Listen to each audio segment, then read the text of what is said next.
새벽 하나님께서 저에게 주신 말씀은 이사야 59장 20절로부터 21절까지의 말씀입니다. 이사야서 59장 20절, 21절 두 절의 말씀입니다. 이 두 절의 말씀을 우리 다 같이 한 목소리로 합독하겠습니다.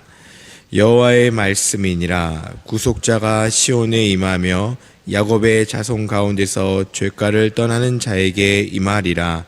여호와께서 이르시되 내가 그들과 세운 나의 언약이 이러하니 곧 내 위에 있는 나의 영과 내 입에 둔 나의 말이 이제부터 영원토록 내 입에서와 내 후손의 입에서와 내 후손의 후손의 입에서 떠나지 아니하리라 하시니라.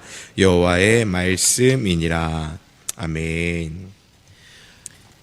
이렇게 복된 주일 첫 새벽을 또 등불을 밝히시고 이 자리에 함께 하신 우리 사랑하는 모든 성도님들, 또 주님의 은혜와 또 회복의 역사가 일어나는 귀하고 복된 주일 되시길 간절히 소망하고 축복합니다. 저희들이 성경을 읽다 보면 하나님의 백성들인데 주변의 강대국의 여러 가지 침입으로 인해서 무너져 내리는 경우들을 우리는 보게 됩니다.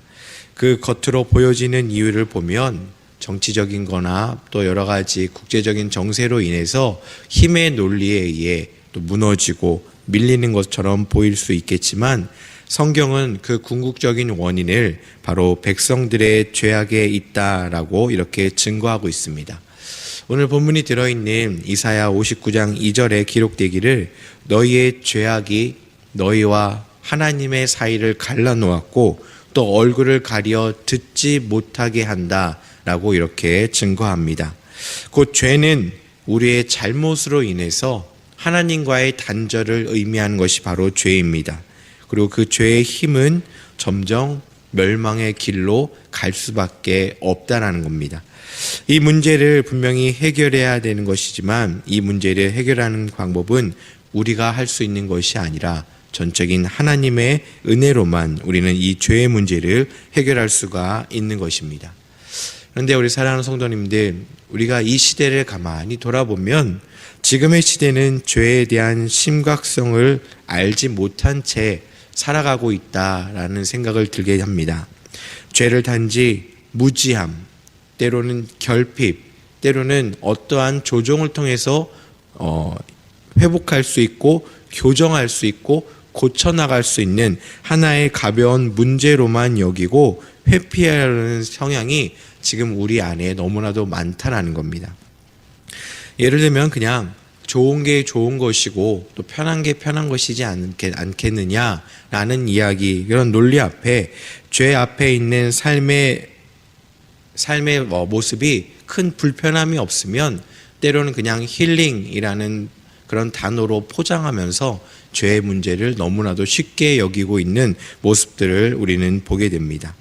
이런 일이 반복되면 죄가 점점 가볍게 여겨지고 죄에 대한 무서움도 우리는 뒤로 한 채 그냥 죄악 가운데 살아가고 있는 그런 모습들을 우리는 보게 되는 거죠.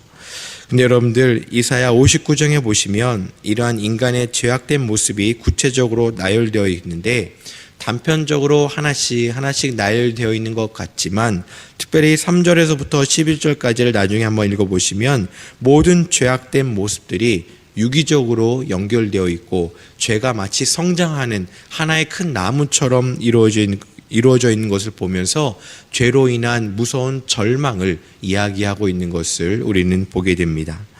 그렇다면 이러한 죄에 대한 심각성을 알지 못하고 살아가는 이 시대에 성도로 살아가는 우리들은 이 죄의 문제를 어떻게 해야겠습니까?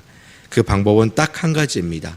바로 모든 것을 내려놓고 하나님 앞에 죄를 고백하고 회개하는 것만이 유일한 희망의 길이 된다라는 것을 우리는 다시금 기억하고 일어나야 된다라는 것입니다. 그러한 길을 걸어갈 때 하나님께서는 우리 사이를 갈라놓았던 그 죄를 심판하시고 분열의 담을 허물어 주십니다. 그리고 적대와 증오와 단절을 십자가로 멸하시고 우리를 죄에서 구원해 주시는 것입니다.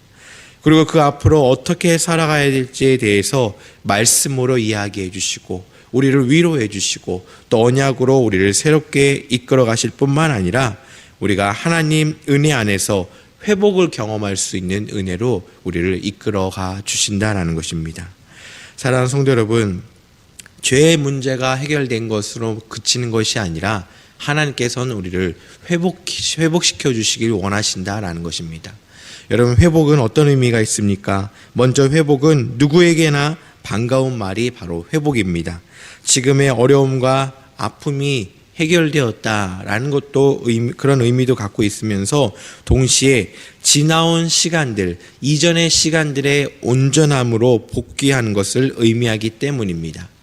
아픈 분들은 더 이상의 아픔이 없고 어려운 분들은 더 이상의 고통과 어려움이 없는 시간을 맞이하게 되기 때문에 누구나 소망하고 누구나 기다리는 것이 바로 회복입니다.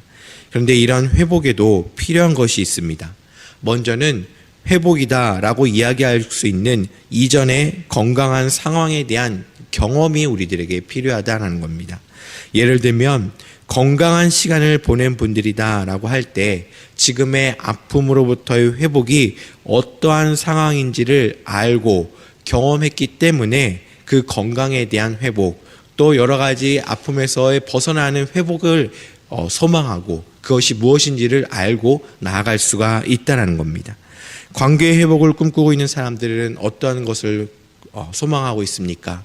친밀했던 이전의 경험이 무엇인가를 알고 있기 때문에 관계의 회복이 어떤 의미가 있고 그 관계의 회복을 소망하고 있는 것입니다. 영적인 회복을 소망하는 분들은 어떤 의미가 있습니까?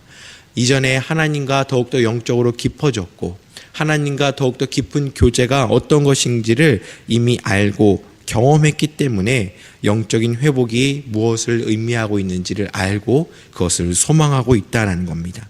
그렇기 때문에 회복을 꿈꾸고 있는 우리들은 이전에 죄악된 이전의 모습들, 아팠던 이전의 모습들, 무너졌던 이전의 모습들이 무엇인지를 먼저 기억하고 그 기억한 그 경험을 소망하는 것이 우리들에게 필요하다는 겁니다.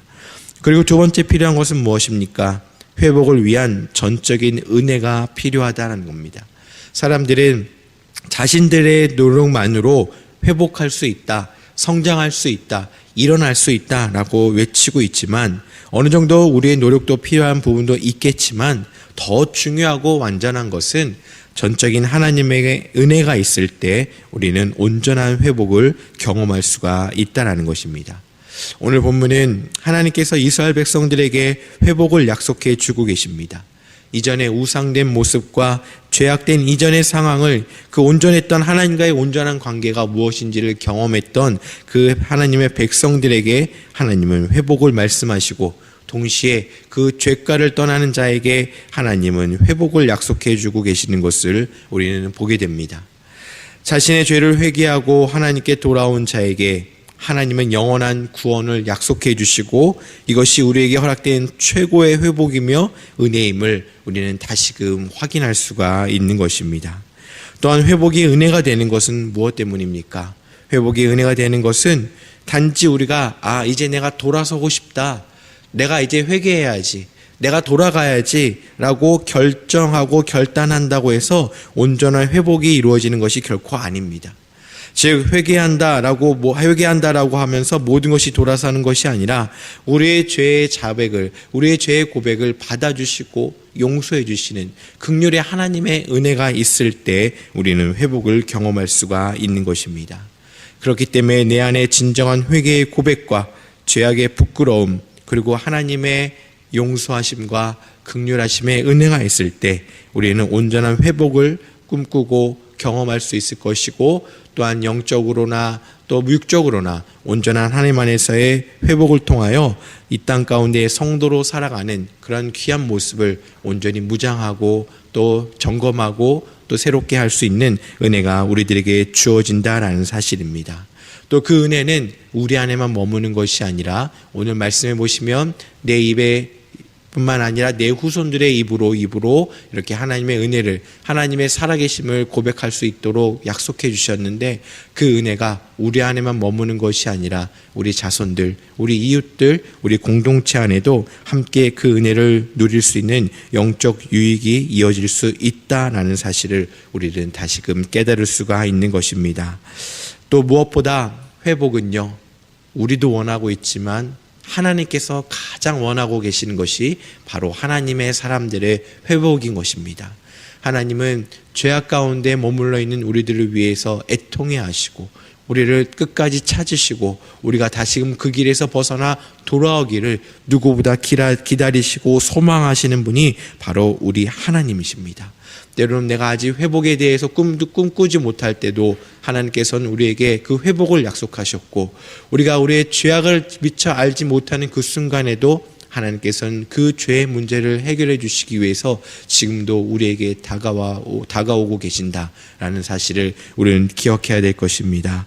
사랑하는 성도 여러분, 매일의 삶 속에서 누구보다 우리의 회복을 원하시는 하나님의 은혜를 사모하시길 간절히 소망합니다. 특별히 오늘 복된 주일입니다. 우리 성도님들 이 새벽 예배 또 새벽 기도를 드린 이후에 각 예배의 처소로 또 섬김의 장소로 돌아갈 것이고, 또 1부부터 찬양 예배까지 또 교육부와 여러 부서 예배들이 동시간대에 많이 드려질 터인데, 예배에 참여하는 우리 영락교회 모든 성도님들, 또 오늘 드려지는 이 한국교회에 있는 모든 예배를 통하여 우리의 죄악된 모습들이 벗어지고 하나님의 은혜와 또 하나님의 회복을 온전히 경험하는 이 땅의 모든 성도님들이 되시길 간절히 소망합니다. 하나님보다 더 귀하게 여기는 죄악들을 과감하게 버리고 주님 안에서 온전한 회복과 은혜를 누리시는 우리 사랑하는 성도님들과 이 땅에 예배하는 우리 모든 성도님들 되시길 주님의 이름으로 간절히 소망하고 축복합니다. 함께 기도하겠습니다. 하나님 아버지, 감사드립니다. 오늘 하루도 저희들에게 생명을 더하여 주시고 또 복된 주일을 저희들에게 허락하여 주시니 감사드립니다. 하나님, 저희들이 이 자리에 있을 수 있는 것이 바로 은혜인데, 하나님의 은혜를 고백하며 은혜 안에 머물기를 소망하며 살아가는 우리 모두가 되게 하여 주시옵소서. 특별히 아버지 하나님, 우리의 죄악된 모습들을 고백합니다. 영적으로나 육적으로나 마음적으로나 늘 죄악 가운데 머물러 있는 우리를 긍휼하게 여겨 주시고, 부족하고 연약한 입술이지만 우리의 모든 죄악들을 주님 앞에 토로하고 고백할 때 그 죄를 용서하여 주시옵시고 회복의 은혜를 경험하는 우리 모두가 되게 하여 주시옵소서. 하나님, 그 회복은 우리도 꿈꾸고 있지만 누구보다 하나님께서 원하고 계신다라는 사실을 저희들이 깨닫습니다. 하나님, 회복의 은혜를 사모하며 주님께 주신 회복의 은혜를 누리며 살아가는 우리 모두가 되게 하여 주시고, 그 회복의 삶이 우리 나만의 삶이 되는 것이 아니라 우리 가족의 삶이 되게 하시고 우리 후손들의 삶이 되게 하시고, 영적으로 또 믿음 가운데 아름답게 성장해 나가는 우리 모든 주님의 권속들이 될 수 있도록 주님 역사하여 주시옵소서.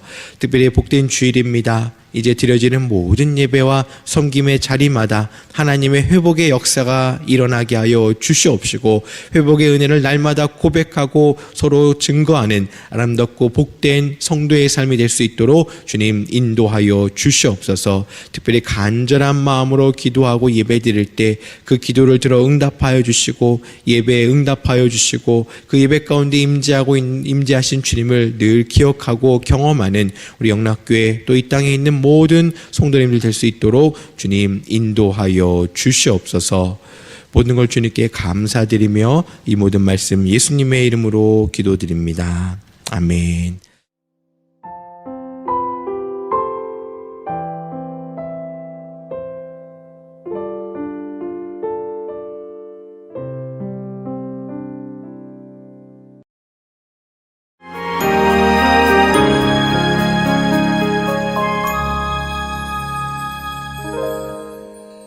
오늘 하나님께서 저에게 주신 말씀은 구약성경 이사야 61장 10절로부터 11절까지의 말씀입니다. 구약성경 이사야서 61장 10절로부터 11절까지의 말씀입니다. 우리 두 절의 말씀을 다 같이 한 목소리로 합독하도록 하겠습니다. 내가 여호와로 말미암아 크게 기뻐하며 내 영혼이 나의 하나님으로 말미암아 즐거워하리니 이는 그가 구원의 옷을 내게 입히시며 공의의 겉옷을 내게 더하심이 신랑이 사모를 쓰며 신부가 자기 보석으로 단장함 갖게 하셨음이라.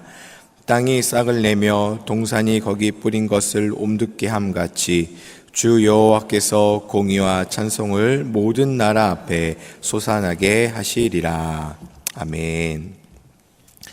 저희들이 이제 소그룹 모임을 처음 시작하게 될 때 함께 모여 있는 분들과 서로의 마음도 열고 또 서로를 좀 알아가고자 하는 그런 질문들, 또 이야기들, 나눔들이 있는 것을 우리는 많이 보게 됩니다. 여러 가지 질문들이, 가벼운 질문들이 있는데 그 중에 하나가 바로 이런 것 같습니다. 당신이 살면서 지금까지 가장 기뻤던 순간은 언제입니까? 살면서 가장 따뜻했던 순간이 언제입니까? 라는 질문을 통해 서로의 마음을 나누는 그런 소그룹의 첫 시작을 경험해 봅니다. 그리고 사람들이 그런 질문을 만나면 기억을 되돌아보게 되는 거죠. 하나님을 만나고 하나님을 기대했던 그 순간도 있지만 지나온 시간들, 또 지금의 시간들을 되돌아보면서 개인적으로 기대하고 또 노력했던 것에 대한 열매가 이루어질 때, 또 모든 것이 바라던 것이 또 열매를 맺고 또 어려운 문제가 해결될 때 사람들은 그 기쁨을 경험했다라고 이렇게 고백을 합니다. 그러면서 그 기쁨의 순간을 이야기하는 그 사람들의 표정이 지나온 시간들을 이야기하는 것임에도 불구하고 대부분 밝고 또 즐거워하면서 다시금 그 기쁨에 동참하고 있는 것을 우리는 보게 됩니다. 그런데 그 기쁨에는요, 한계가 있는 것을 저희들이 발견하게 되는데 바로 그 순간뿐이다 라는 거죠. 어느 글에 보니 사람들은 세상을 살아가면서 기쁘고 즐거운 일보다는 슬프고 괴로운 일을 더 많이 겪는 것처럼 느낀다라고 이렇게 이야기합니다. 그 이유는 세상이 사람들에게 줄 수 있는 기쁨과 즐거움이 가지고 있는 한계가 있기 때문이다라고 이런 글을 보았습니다. 그 순간만큼은 기쁘고 즐겁지만 시간이 지나면 그 기쁨이 조금씩 희미해지는 것 같습니다. 또 시간이 지나면서 또 다른 고단함과 문제들로 인해서 그 기쁨이 묻혀버리거나 지워지기 쉽다라는 겁니다. 그래서 서두에 나왔던 함께 그런 질문들, 물음 같은 것을 통해 내가 그때 그런 일 때문에 기뻤었지, 내가 이런 열매를 맺어서 너무나도 즐거웠었지 라고 하면서 추억처럼 되뇌이는 일들이 바로 우리들의 평범한 일상이다라는 것을 깨닫게 됩니다. 그러나 그러한 부분은 성도된 우리에게도 별반 다르지 않다라는 것을 우리는 고백합니다. 그렇지만 성경에서는요, 저희들에게 늘 항상 기뻐하라 라고 이렇게 말씀해 주고 있습니다. 그리고 그 기쁨의 근원이 세상의 열매에 있는 것이 아닌 바로 하나님께 있음을 우리들에게 말씀해 주고 있습니다. 하나님으로부터 온 기쁨은 한순간의 기쁨이 아니라 늘 함께 있고 그 기쁨을 통해 우리를 지켜주시는 우리 하나님, 그 하나님 안에 거하는 힘이 있다라는 것을 우리는 고백할 수 있습니다. 특별히 오늘 함께 읽은 본문 10절의 말씀에 보시면 내가 여호와로 말미암아 크게 기뻐하고 즐거워한다 라고 이렇게 고백하고 있습니다.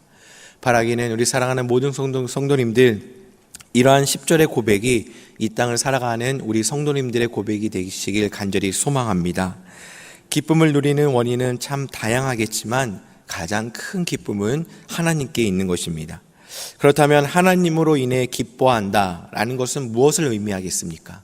바로 우리들이 지금 사랑하는 사람 누군가를 떠올릴 때, 사랑하는 부모님, 사랑하는 가족, 자녀들을 떠올리면 저희들은 그냥 미소가 지어지고 또 즐겁고 감사하고 또 기쁜 마음들이 드는 것을 우리는 부정할 수 없습니다. 또 무언가를 이루어낸 그 순간을 기억하면 우리는 또다시 그 기쁨에 참여할 수 있습니다. 마찬가지로 우리가 하나님을 생각하고 하나님을 묵상하고 하나님을 이야기할 때마다 주체할 수 없는 내 안에 기쁨이 몰려오고 그 하나님을 향해서 내 마음이 즐거워하는 것, 이것이 바로 하나님으로 인해 기뻐한다라는 것임을 우리는 기억해야 할 것입니다. 비록 오늘 나에게 계획된 일정이 때로는 고단할 수도 있을 것이고 또 어려운 문제들이 내 앞에 다가올 수도 있는 날일 수도 있을 것입니다. 하지만 이 시간 나와 함께 하시는 나의 구원자가 되신 하나님을 묵상하면서 걱정과 두려움이 나를 지배하는 것이 아니라 나를 지키시고 인도하시는 그 하나님 한 분만으로 세상이 줄 수 없는 그 기쁨과 감사와 은혜 안에 은혜가 우리 안에 가득 넘친다면 그것이 바로 하나님으로 인해 하나님 때문에 기뻐하는 삶이다 라고 우리는 고백할 수가 있는 것입니다.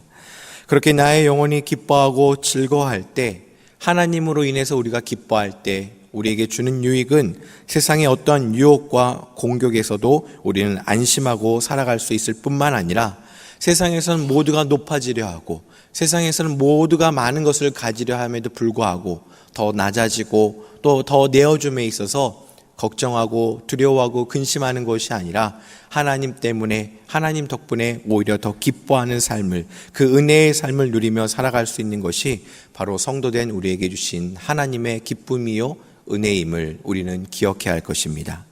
그리고 하나님 앞에 낮아지고 이렇게 겸손함을 누릴 때 그로 인해 찾아오는 삶의 변화들이 참 많은 것을 우리는 경험합니다.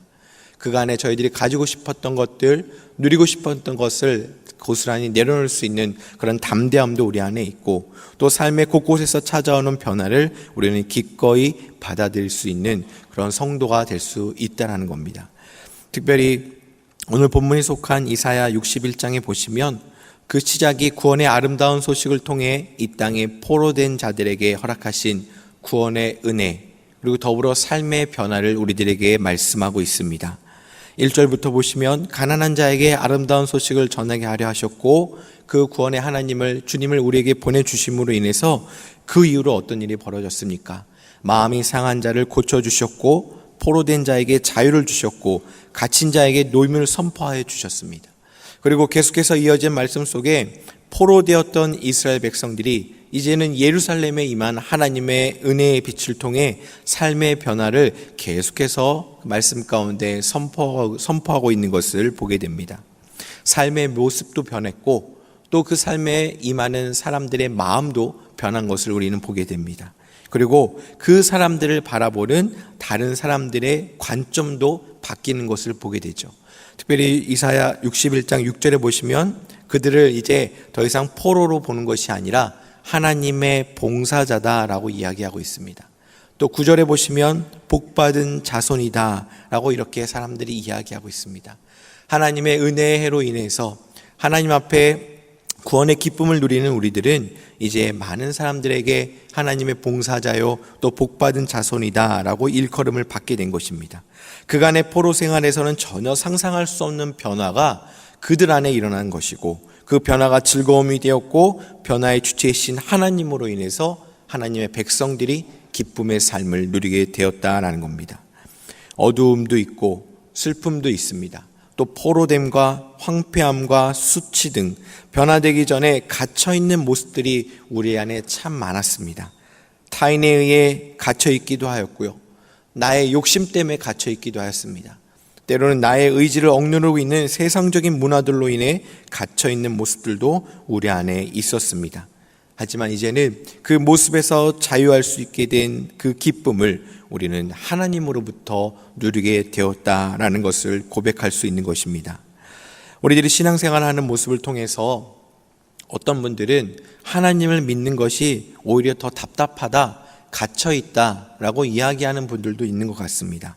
가장 큰 이유가 하고 싶은 것을 하지 못하는 이유 때문이겠죠.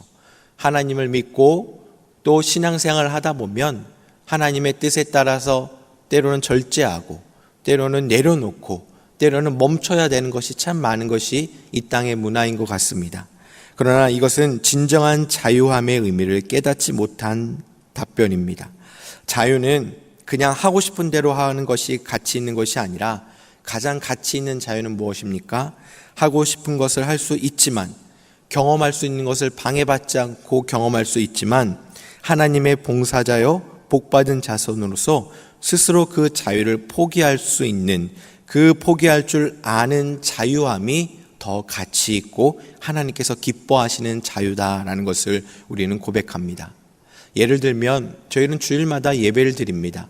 근데 하나님을 믿지 않는 자들은 주말이다라고 하고 본인들의 여가와 본인들의 삶의 즐거움을 위해 많은 시간들을 할애합니다. 많은 사람들이 우리 같이 어디 또 여행도 가길 원하고 또 만남도 원하고 있지만 그 만남과 그 여행이 예배하는 시간과 주일을 섬기는 시간과 겹치게 되면 우리 성도님들은 지체하지 않고 바로 예배의 자리로 달려오고 있습니다. 사람들은 이야기하죠. 이것이 너무나도 답답한 거 아니냐? 왜 즐길 걸 못 즐기고 놀 걸 못 놀고 함께할 것을 왜 못하고 있느냐라고 이렇게 이야기하지만 이것은 자유함 없이 갇혀 사는 것이 아니라 하나님을 경외하고 하나님을 찬양하고 하나님을 예배하기 위해서 나에게 허락된 자유를 내가 조절하고 포기할 줄 아는 그 자유함이 더 가치 있고 귀한 자유함이다. 하나님께 주신 은혜다. 하나님께 주신 기쁨이다라는 것을 우리는 깨달아야 하는 것입니다. 어쩌면 사람들은 우리들의 삶이 재미없다라고도 할 수 있겠지만 그러한 감정은 잠시뿐입니다. 하나님의 은혜 안에 머물러 살아갈 때 예전에는 어둠 가운데 있었다면 이제는 우리는 빛 가운데 있는 자가 되었습니다. 마음의 상처와 포로된 삶과 슬픔과 수치와 황폐함 가운데 있었던 삶이 이제는 하나님의 은혜의 해로 회복이 되었고 자유하게 되었고 기쁨과 찬송의 옷을 허락하신 하나님으로 말미암아 세상이 줄 수 없는 기쁨을 누리는 삶이 바로 우리들의 삶이 되었습니다. 그리고 이러한 기쁨으로 이 땅의 유한한 삶을 감당할 때 이 땅에 썩어질 것이 아닌 영원한 하늘의 천국, 영원한 하늘 나라를 소망하며 살아가는 그 은혜가 우리에게 임하였기 때문에 우리 성도된 우리들은 세상이 줄 수 없는 기쁨을 하나님으로부터 누리고 또 살아갈 수가 있게 된 것입니다. 사랑하는 성도 여러분, 이 기쁨의 은혜를 오늘 하나님께서 오늘도 우리에게 허락해 주셨습니다. 오늘 하루를 삶을 살아가시면서 어떠한 상황이 올지라도 또 누구를 만난다 할지라도 그로 인해서 나의 마음이 무너지고 나의 발걸음이 멈춰지는 것이 아니라 하나님 때문에 기쁘고 하나님 때문에 즐거워하고 또 그 모든 것을 선하게 이끌어 가시는 우리 하나님만을 증거하고 찬양하는 우리 성도님들의 삶이 되시길 주님의 이름으로 간절히 소망하고 축복합니다. 함께 기도하겠습니다. 참 좋으신 하나님, 저희들에게 귀한 하루의 생명을 더하여 주시고 오늘도 저희들에게 성도의 기쁨을 허락하여 주시니 감사드립니다. 많은 사람들이 자신이 원하는 그 자유를 누리면서 많은 기쁨을 누리고 있지만 저희들은 그러한 기쁨보다는 하나님께서 허락하신 기쁨을 누리길 간절히 소망합니다.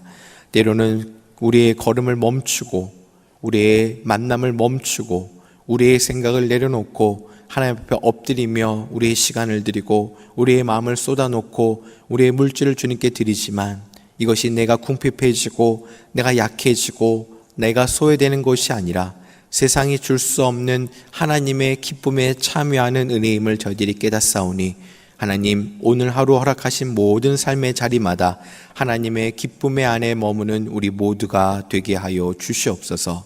특별히 우리 사랑하는 성도님들 이 기쁨을 누리고 이 기쁨을 전하는 주님의 사람이 되게 하여 주시옵시고 우리의 마음과 우리의 심령과 우리의 입술이 기쁨의 근원 되신 주님만을 높이고 하나님께만 영광 돌리는 우리의 귀한 입술이 될 수 있도록 도와주시옵소서. 그 입술을 통하여 하나님 앞에 귀한 기도의 제목들을 올려드릴 때 하나님 그 기도의 제목들을 들어 응답하여 주시옵시고 우리 모든 영원학교의 모든 성도님들이 오늘 하루도 세상이 줄 수 없는 하나님의 기쁨 안에 머무는 그런 귀하고 복된 삶의 주인공들이 될 수 있도록 주님 역사하여 주시옵소서. 모든 걸 주님께 감사드리며 이 모든 말씀 예수님의 이름으로 기도드립니다. 아멘.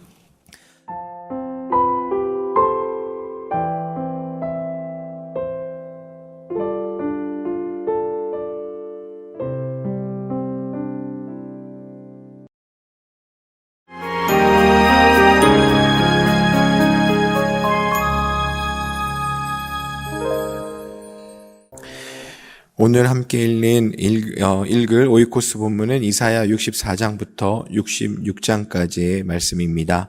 그 중에 함께 살펴볼 말씀은 이사야 66장 7절로부터 9절까지의 말씀입니다. 이사야 66장 7절로부터 9절까지의 말씀. 한 절씩 교독하시고 마지막 절은 합독하도록 하겠습니다.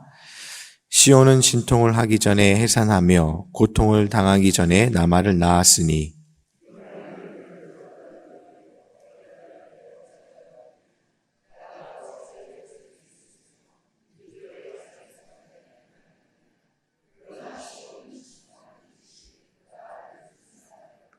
함께 읽겠습니다.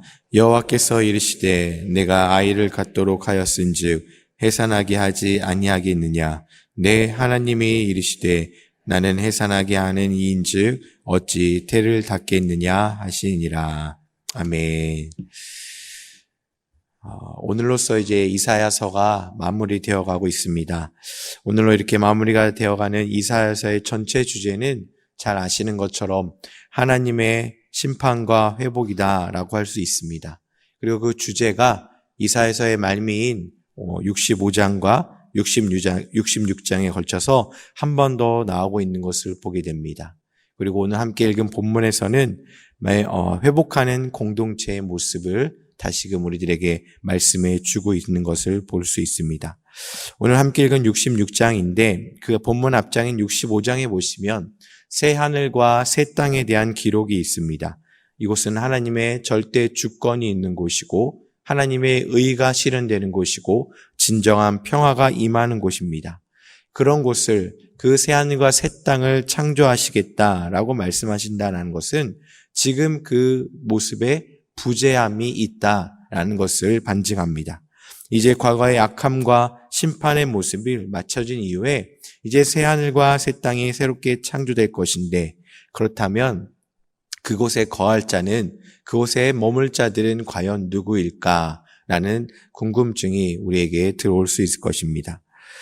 포로 생활을 마친 이스라엘 백성들이 예루살렘에 들어와서 새롭게 정착해 나가면서 하나님의 성전을 건축하는 것도 굉장히 중요한 임무였지만 하나님의 주된 관심은 그들의 신앙과 또 다시금 함께하고 있는 그들의 신앙 공동체에 관심을 갖고 계셨다라는 것입니다.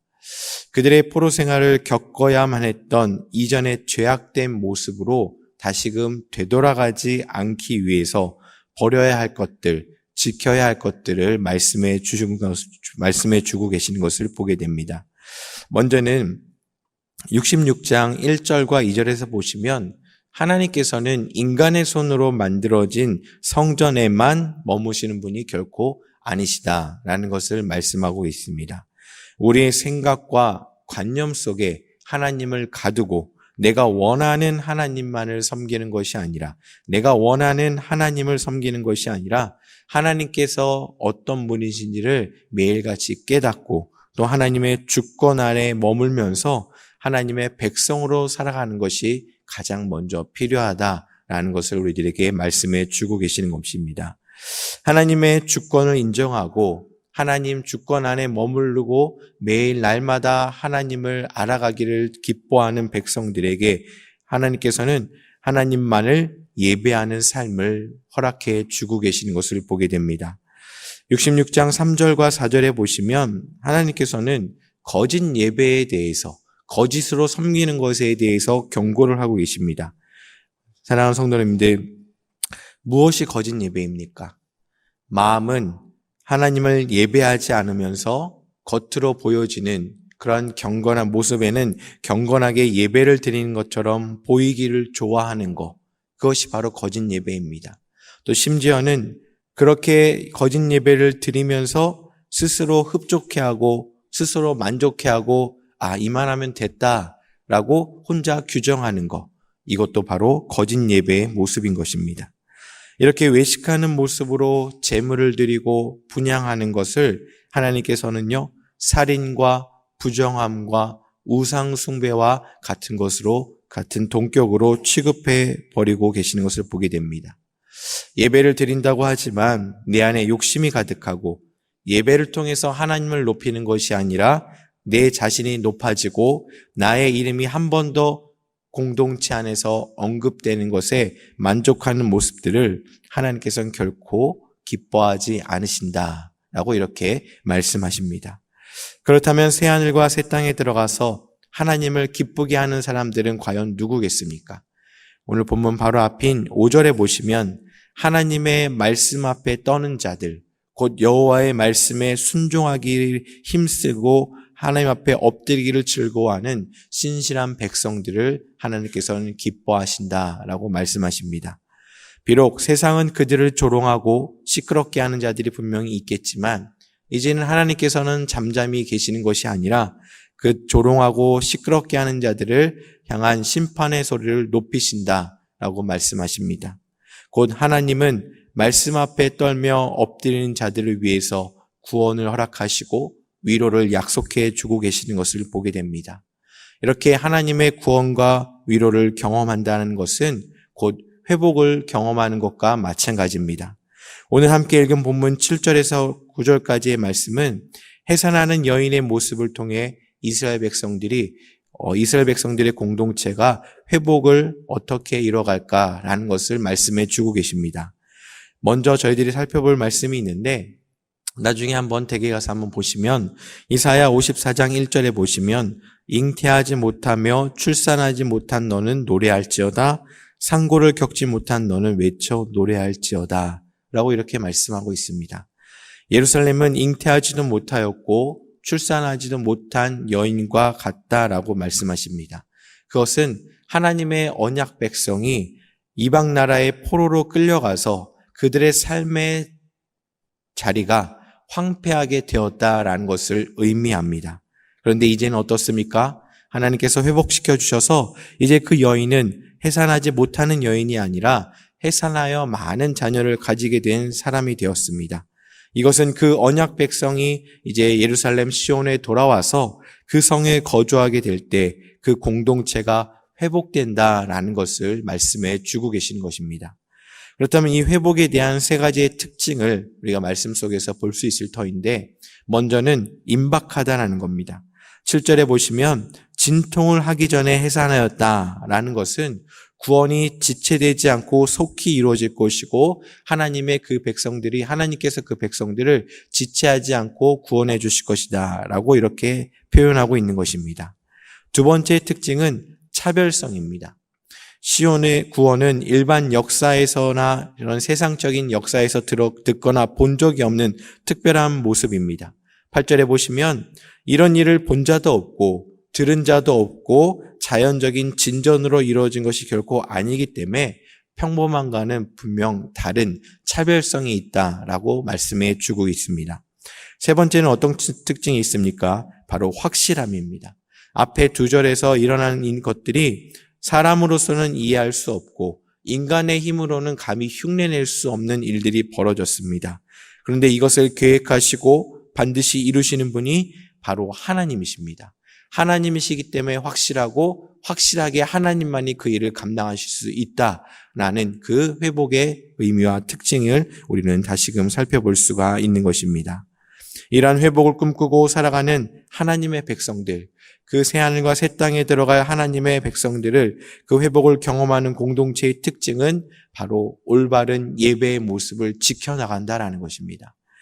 말씀 초반에 외식함으로 하나님께서 가증히 여기시는 예배를 드린 자들을 심판하셨던 주님께서 이제 회복하게 하시면서 하나님의 백성에게 원하시는 것, 참된 예배자로 설 수 있도록 참된 예배를 받기를 원하시는 하나님의 음성을, 하나님의 뜻을 우리는 깨달을 수가 있는 것입니다. 하나님께서는 우리를 회복해 하시면서 우리가 드릴 수 있는 예배 안에 겸손함과 진실함으로 예배 드리기를 원하고 계시는 것입니다. 겸손과 진실함은 저희 늘 신앙 공동체에서 매번 강조하는 덕목입니다. 여러분들 겸손함과 진실에 대해서 늘 고민하고 어떻게 하면 겸손할 수 있을까? 어떻게 하면 좀 더 진실될 수 있을까라는 것이 바로 우리 성도들의 의미다라는 것을 저희들이 잊지 않습니다.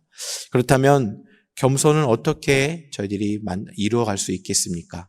겸손은 결코 억지로 할 필요는 결코 없습니다. 만약 억지로 겸손하게 보이려고 한다면 그것은 하나님께서 기뻐하지 않으셨던 외식하는 모습으로 전락하게 될 것입니다. 그렇다면 겸손하기 위해서는 어떻게 해야 될까요? 바로 지금 나의 모습, 나의 삶의 자리를 우리가 한번 되돌아봐야 된다라는 것입니다. 겸손하기 위해서는 나의 모습을 바라보면 그 겸손의 자리로 나아갈 수가 있는 것입니다.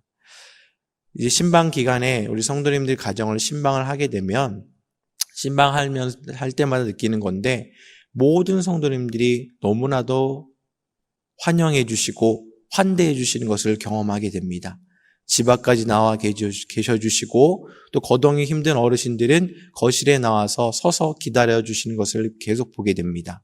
그러면서 목사가 온 것에 대해서 감사하고, 또 함께 시간을 내어준 거에 대해서 너무 고맙다라고 이렇게 말씀을 하시면서 몸둘 바를 어떻게 하지 못할 정도로 환영해 주시고 환대하는 것을 경험하게 됩니다. 그러면 너무나도 솔직히 너무 좋습니다. 기분도 좋고 환영받으니까 더 힘도 나고 너무나도 감사한 마음이 가득합니다. 그런데 한편으로는 스스로 제 안에 그런 질문들이 들어옵니다. 내가 뭔데 이런 환영을 받아야 될까? 내가 어떤 자격이 있기에 이런 나를 환영해 주시는 걸까? 라는 질문들이 있습니다. 이제 신방을 마치고 돌아오는 길에 오늘 하루 있었던 신방의 일정들을 계속해서 복기해 봅니다. 방문했던 가정들을 기억해 보고 기도의 제목들을 기억해 보고, 그러면서 늘 결론에 도달하는 것은 하나님 덕분에 제가 이렇게 사랑받고 돌아갑니다. 하나님 덕분에 제가 자격이 없는 제가 이렇게 환영받고 환대받고 더 은혜받고 돌아갑니다. 감사합니다 라는 결론이 항상 저희들 목회자들 마음에 있는 것 같습니다. 마음에 가득 뿌리 내리고 있습니다. 바로 그거죠. 여러분들, 이렇게 겸손함으로 나아갈 수 있는 거, 지금 나의 모습을 바라보는 겁니다. 아무런 자격 없는 나를 사용해 주시는 하나님, 아무런 자격 없는 나를 환영해 주시는 성도님들 통해서 저희들은 더 겸손해지고 낮아지는 삶으로 들어가는 것입니다. 내가 지금 이 자리에 있는 이유가 과연 무엇 때문입니까? 내가 이 땅 가운데 살아가면서 하나님을 예배할 수 있는 사람으로 살아가는 수 있는 이유가 과연 무엇입니까?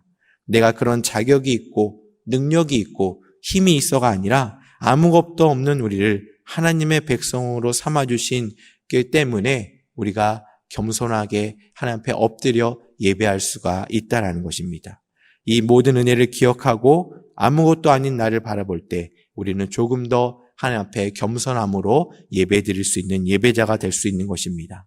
이렇게 겸손함으로 하나님께 예배할 때 우리의 마음은 그 어떤 것과 바꿀 수 없는 진실된 마음으로 하나님을 예배할 수밖에 없는 것입니다.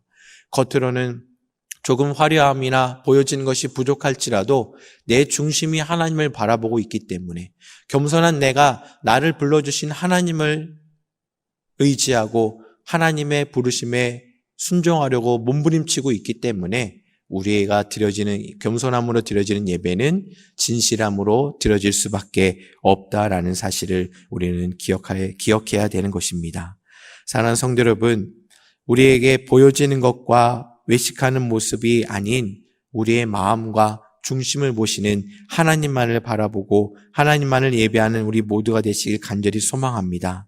하나님께서는요, 우리의 삶의 자리와 공동체를 회복시키시길 원하시는데 그것은 오직 하나님의 방법만으로만 이루어질 것입니다. 이 진리를 믿고 나아갈 때 우리는 더 겸손할 수 있을 것이고 더 진실된 예배자로 하나님 앞에 엎드릴 수가 있음을 우리는 기억해야 될 것입니다. 아무 공로 없고 아무 자격 없는 저희를 이곳에 보내주시고 우리를 통해 하나님의 나라와 하나님의 공동체가 회복되길 그 누구보다 간절히 원하시며 저희를 끝까지 사랑해 주신 하나님의 은혜를 깨닫고 또 하나님의 은혜를 선포하는 그런 복된 하루의 삶을 살아가는 저와 여러분들 되시길 주님의 이름으로 간절히 소망하고 축복합니다. 함께 기도하겠습니다.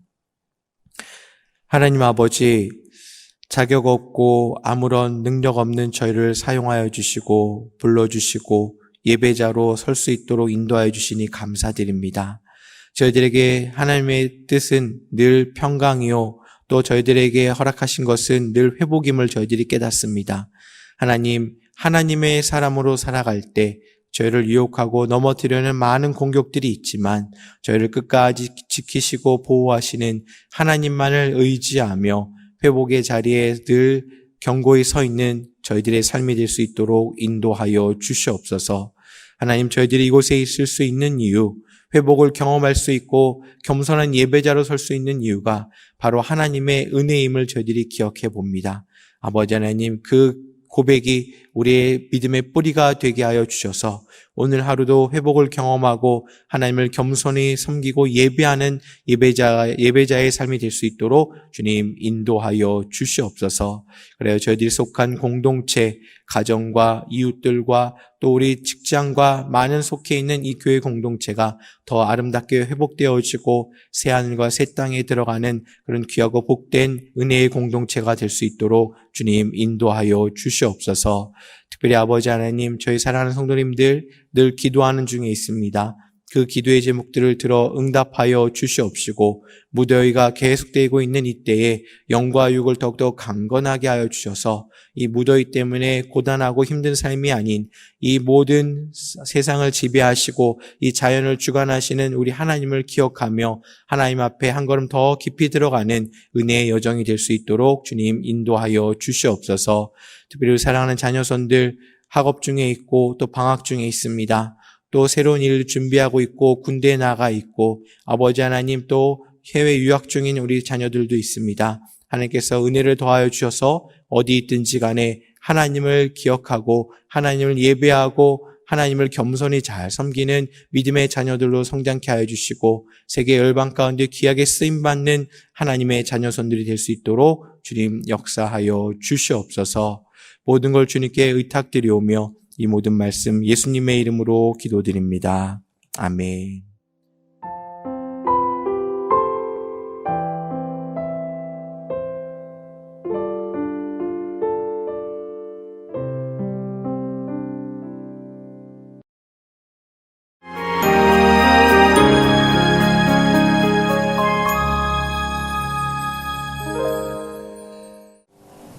오늘 하나님께서 저에게 주신 오이코스 함께 읽을 말씀은 예레미야서 1장부터 3장까지의 말씀입니다. 그 중에 함께 오늘 살펴볼 말씀은 예레미야서 1장 1절로부터 3절까지의 말씀입니다. 예레미야 1장 1절로부터 3절까지의 말씀을 우리 한 절씩 교독하고 마지막 절은 합독하도록 하겠습니다. 베냐민 땅 아나돗의 제사장들 중 힐기야의 아들 예레미야의 말이라.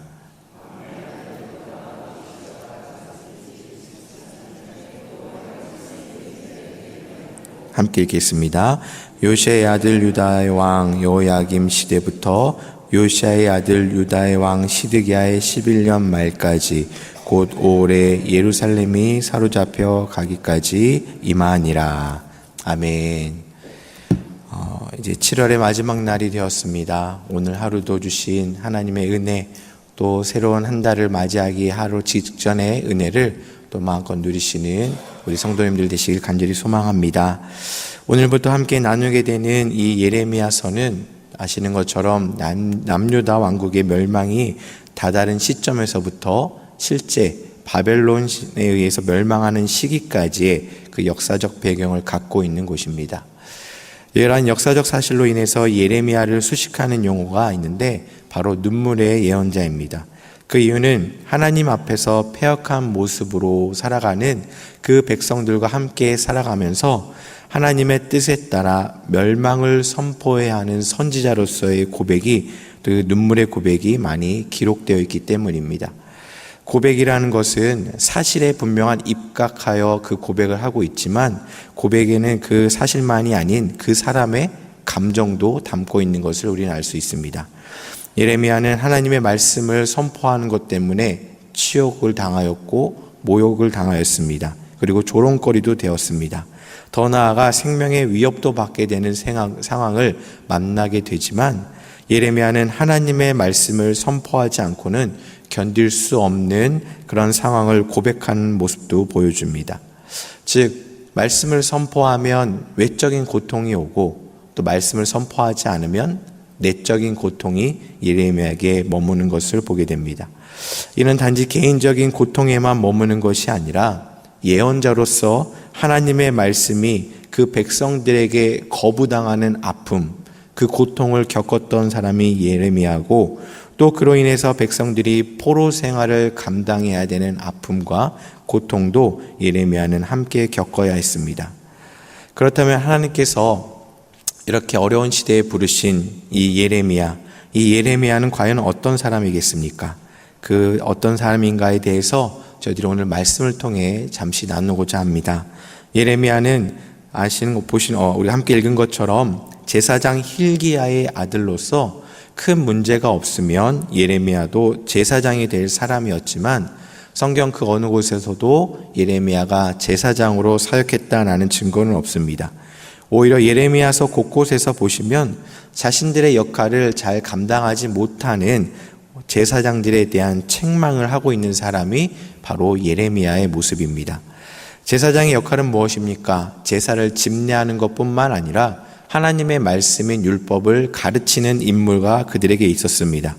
그럼에도 불구하고 오히려 율법을 가르치고 말씀을 가르쳐야 하는 제사장들에 의해서 율법이 백성들로부터 외면받는 현실을 예레미야는 외면할 수 없었다라는 것을 우리는 알 수 있습니다.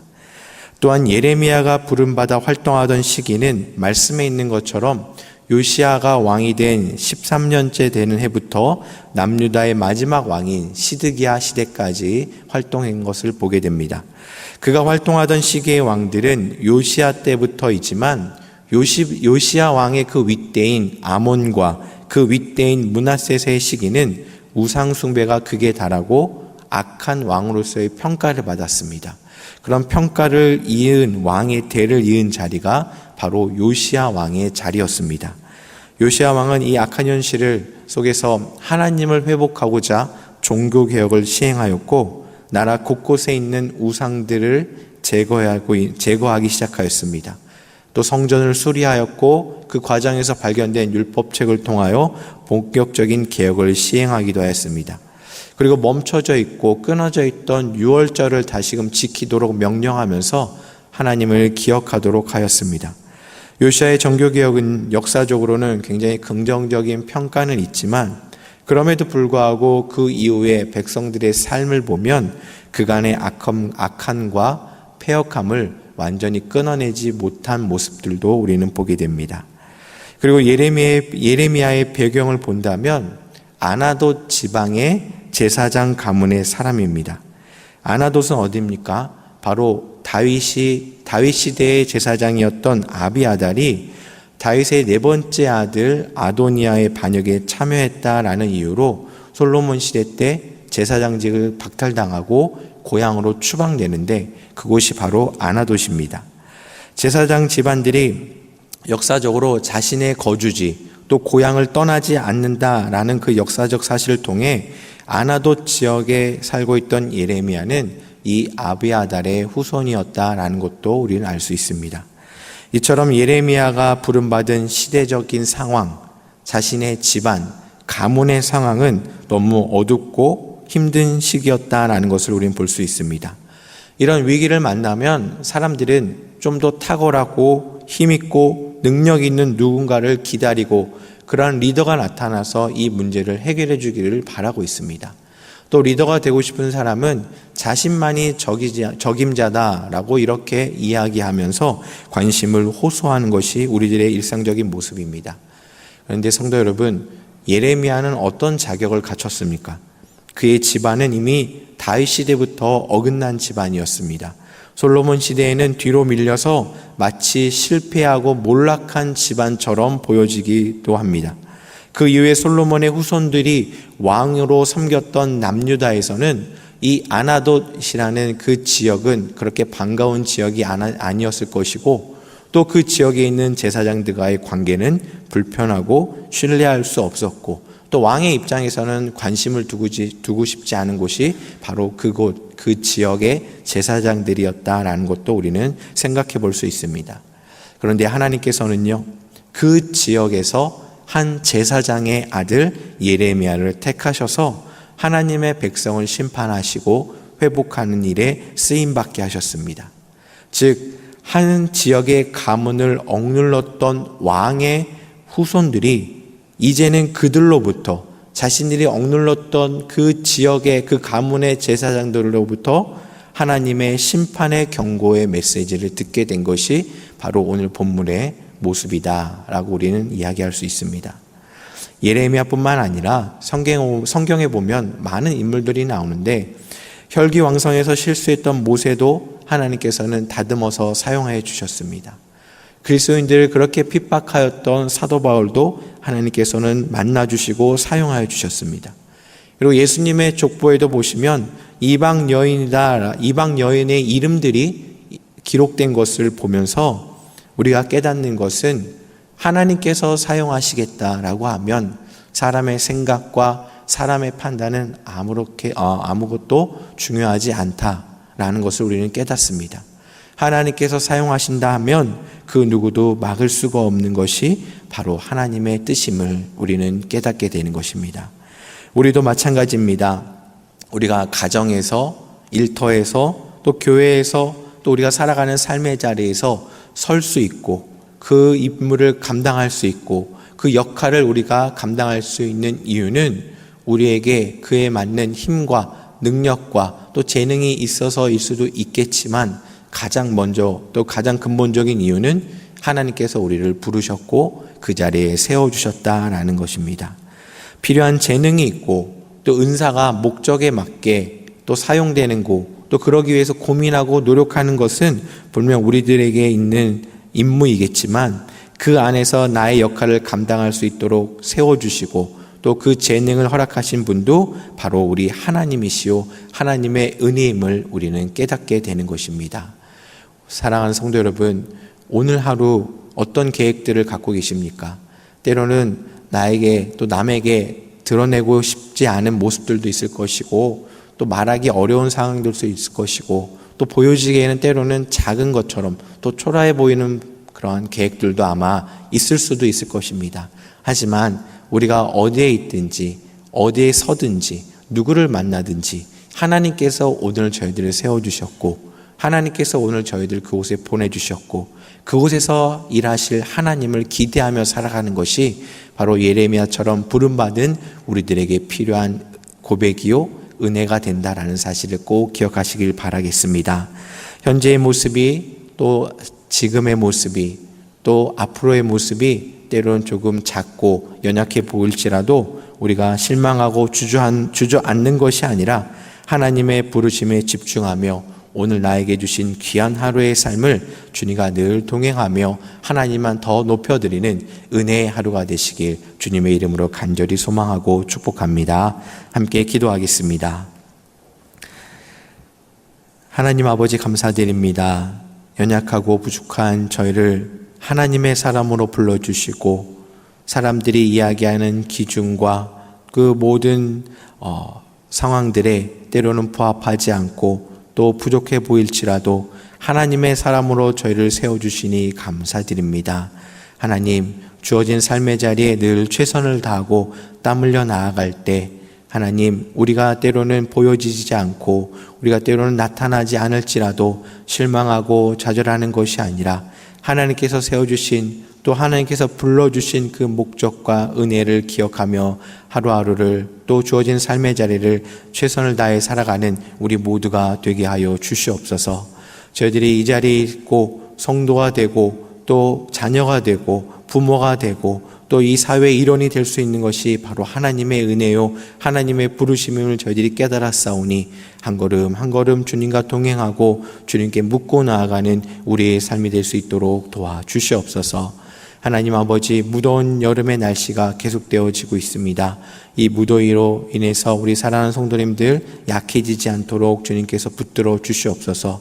특별히 연로하신 어르신들 건강을 지켜주시고 무더위 때문에 주저앉지 않도록 주님께서 붙들어 주시며 실족하지 않도록 주님께서 은혜를 더하여 주시옵소서.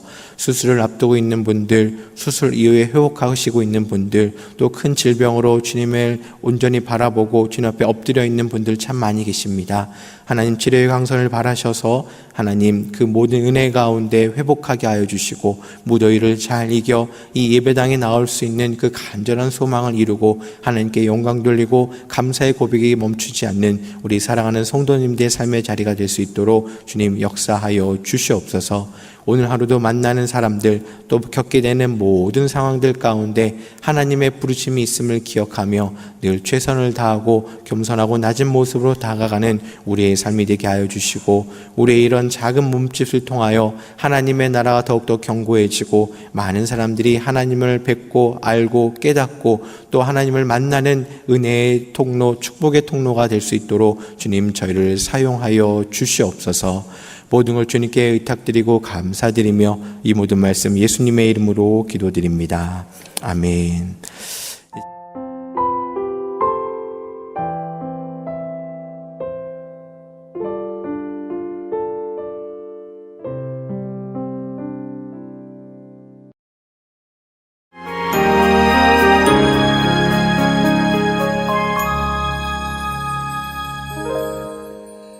오늘 오이코스의 본문은 구약성경 예레미야 4장부터 6장까지의 말씀입니다. 그 중에 오늘 함께 살펴볼 말씀은 예레미야서 5장 14절로부터 18절까지의 말씀입니다. 예레미야 5장 14절로부터 우리 18절까지의 말씀을 우리 한 절씩 교독하도록 하겠습니다. 그러므로 만군의 하나님 여호와께서 이와 같이 말씀하시니라. 너희가 이 말을 하였은즉 볼지어다. 내가 내 입에 있는 나의 말을 불이 되게 하고 이 백성을 나무가 되게 하여 불사르리라.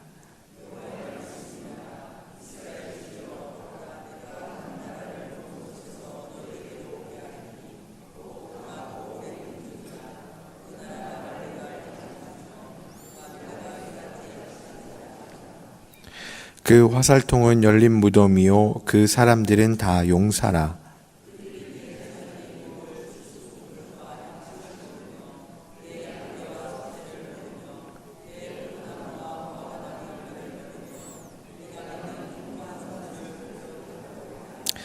다 함께 읽겠습니다. 여호와의 말씀이니라. 그때에도 내가 너희를 진멸하지는 아니하리라. 아멘. 8월의 첫 번째 날입니다. 우리 8월의 첫 번째 날, 우리 첫 시간을 또 하나님 앞에 나와서 예배하고 기도하시는 우리 모든 성도님들 안에 하나님의 은혜와 은총이 가득하시길 간절히 소망하고 기도합니다. 저희들이 신앙생활을 계속하면서 또 신앙생활이 조금씩 깊어지고 또 말씀을 읽고 묵상하면서 누릴 수 있는 은혜가 참 많이 있는데 그 중에 가장 큰 은혜가 바로 살아계신 하나님에 대한 믿음이 날마다 확고해지는 은혜가 아닐까라는 생각도 해봅니다. 그럼에도 많은 사람들이 하나님을 이야기할 때 하나님의 눈으로 보지 못하고 확인할 수 없다는 이유 때문에 하나님의 살아계심에 대해서 물음표를 던지는 사람들이 많이 있습니다. 심지어는 신앙생활을 하는 분들 중에서도 힘들고 어려운 일들이 계속해서 이루어지고 또 만나게 되면 하나님의 살아계심에 대한 의구심과 또 물음표를 갖는 분들도 우리는 종종 볼 수 있습니다. 그러나 성도된 우리는 하나님은 전능하시고 또 이 세상을 창조하신 분이시고 예전에도 또 지금도 앞으로도 영원히 살아 역사하시는 분이심을 우리는 날마다 더 확고히 믿어야 하는 것입니다. 혹여 내 안에 나도 모르게 또 내 안에 가끔씩 하나님의 살아계심에 대한 확신이 생기지 않는다라는 마음이 들면 우리는 그 어떤 기도의 제목보다 가장 먼저 하나님의 살아계심에 대한 확신을 저희들이 깨닫고 믿을 수 있게 해달라는 그런 간절한 기도 제목이 가장 먼저 된 기도의 제목이 되어야 될 것입니다. 왜냐하면 기도는 하나님께, 살아계신 하나님께 드리는 것이 바로 기도이고 또 하나님께서 살아계신다라는 진리를 믿는 믿음 위에 드리는 것이 바로 기도이기 때문에 우리는 그 어떤 기도의 제목보다 하나님을 더 믿고 살아계신 하나님을 만날 수 있게 해달라는 기도의 제목이 가장 우선시 되어야 되는 것입니다. 그런 것을 배경으로 해서 저희들이 함께 오늘 말씀을 보게 되면 예레미야서를 계속 읽다 보면 이렇게 남유다 백성들을 심판하시는 하나님의 모습들을 우리는 만나게 됩니다. 특별히 하나님 한 걸음씩 그 심판을 위한 준비의 과정이 이루어지고 실행되는 것을 우리는 보게 되는데, 그럴 때마다 우리가 주목해 볼 것은 왜 그들은 심판을 받아야 되는가라는 질문입니다. 여러 곳에서 그 이유를 설명하고 있는데, 오늘 함께 읽은 본문 앞에 있는 5장 12절의 말씀을 우리 성경책을 펴신 분들은 우리 다 함께 한번 합독해 보도록 하겠습니다. 5장 12절의 말씀입니다. 그들이 여호와를 인정하지 아니하며 말하기를 여호와께서는 계시지 아니하니 재앙이 우리에게 임하지 아니할 것이요 우리가 칼과 기근을 보지 아니할 것이며. 말씀을 보시면 그들이 심판을 받는 이유가 바로 이겁니다. 하나님을 인정하지 않고 하나님이 계시지 않다라고 생각하기 때문에 자신들에게 재앙이 닥치지 않을 것이다 라고 생각하는 거죠. 이 모습을 본다면 우리는 당시 하나님의 백성들이 갖고 있는 영적인 문제 중에서 가장 심각한 것이 무엇인지를 우리는 확인할 수 있습니다. 그것은 참되고 유일하신 하나님을 부정하는 겁니다. 하나님을 신뢰하지 않고 하나님을 여호와로 인정하지 않는 모습이 그들에게 있어서 가장 심각한 영적인 문제였습니다. 이 말은 하나님을 신뢰하지 않을 뿐만 아니라 자신들의 눈에 보이고 만질 수 있는 우상 숭배를 통하여 하나님을 부정하고 우상을 섬기는 잘못된 길을 그들이 걷고 있다라는 것입니다. 하나님의 살아계심을 믿지 않고 부정했던 악한 모습이 그들이 심판을 받고 그들이 주저앉을 수밖에 없는 이유가 되는 것을 우리는 다시금 확인합니다. 이렇게 하나님은 우리 눈에 또 사람들 눈에 보이진 않으시지만 하나님께서는 백성들 가운데 함께 하시면서 하나님의 살아계심을 계속해서 말씀해 주시고 또 증거해 주신 것을 저희들은 알 수 있습니다. 대표적인 예가 이스라엘 백성들이 애굽에서 나와서 광야 생활할 때의 모습들입니다. 출애굽 과정에서 여러 이적들을 보여주셨고 때마다 만나는 위기와 어려움 가운데서도 그들을 지켜주셨습니다. 불기둥과 구름기둥으로 그들을 지켜주셨고 만나를 허락하여 주셨고 목이 마를 때마다 물을 마시게 하나님께서는 인도해 주셨습니다. 그리고 더불어 광야에 길을 내시면서 그들이 가야 할 길을 하나님께서 인도해 주신 것을 우리는 볼 수 있습니다. 또 이 사실을 이미 남유다 백성들도 지나온 역사들을 통해서 알면서도 그들은 끝까지 하나님을 부정하는 모습을 보여주고 있는 것입니다. 오히려 자신들을 심판하시는 하나님을 마치 조롱하듯 정말 하나님께서 우리에게 그렇게 하시겠는가? 하나님의 백성으로 삼은 우리를 어쩌시겠는가? 라고 이렇게 이야기하면서 잘못된 그 선민 사상에 오염되어 있는 것을 우리는 보게 됩니다. 우리들이 생활을 하다가 몸이 아프면 병원을 찾게 되죠. 병원에 가서 진찰을 받고 병의 원인을 정확하게 파악하면 그에 대한 처방과 치료의 방법이 명확해집니다. 마찬가지로 심판의 원인이 우상 숭배이고 살아계신 하나님을 신뢰하지 못하고 인정하지 못하는 것이다 라고 하면 그 죄에 대한 해결 방법도 명확해집니다. 바로 우상을 버리는 것이고 또 바로 살아계신 하나님을 믿고 증거하는 삶이 바로 우리가 그 길에서 벗어나는 방법이다. 그 벗어나는 은혜다라는 것을 우리는 깨닫는 것입니다. 그런데 오늘 본문 15절에 보시면요, 하나님께서 한 나라를 먼 곳에서 오게 하신다라고 말씀하십니다. 여기서의 한 나라의 특징은 강하고 오래된 민족이다 라고 말씀하시고 그들의 말을 이해 못하고 모두가 용사인 나라, 그 나라가 옴으로 인해서 너희들이 무너질 것이다 라고 말씀하시는데 그 나라는 우리가 알고 있는 것처럼 바벨론이라는 이방 나라입니다. 하나님께서는 이 이방의 강대국인 바벨론을 통해서 하나님의 백성을 심판하시겠다라고 이렇게 말씀하시는 것입니다. 그런데 여러분들, 역사적으로 바벨론이 강대국이 되어가는 과정들, 여러의 주변 나라를 정복하고 그들과 정치적인 협상을 이루면서 자신의 땅을 넓혀가는 그 일들이, 넓혀가는 바벨론 제국을 보면서 그럴 수 있는 이유는 딱 하나입니다. 바로 당시의 왕인 느부갓네살의 정복 야욕이 있었기 때문에 그들은 자신들의 영토를 넓히고 자신들의 왕권을 강화시키고 있는 것을 보게 됩니다.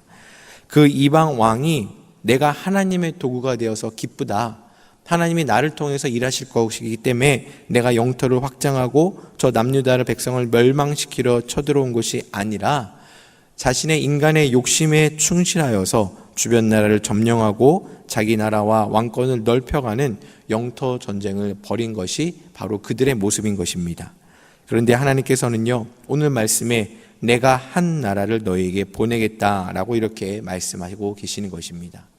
이 바벨론의 침략은 겉으로는 한 인간의 욕심 때문에 일어난 정복의 전쟁이지만 모든 역사를 하나님께서 주관하시고 모든 역사와 삶의 자리가 하나님의 섭리 안에 있음을 우리들에게 말씀해 주고 있는 대목이 바로 오늘의 본문인 것입니다.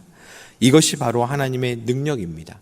감히 인간이 흉내조차 낼 수 없는 모든 역사를 주관하시고 역사를 사용하시는 분이 바로 우리 전능하신 하나님이시고 이것이 바로 하나님의 능력이 되는 것입니다.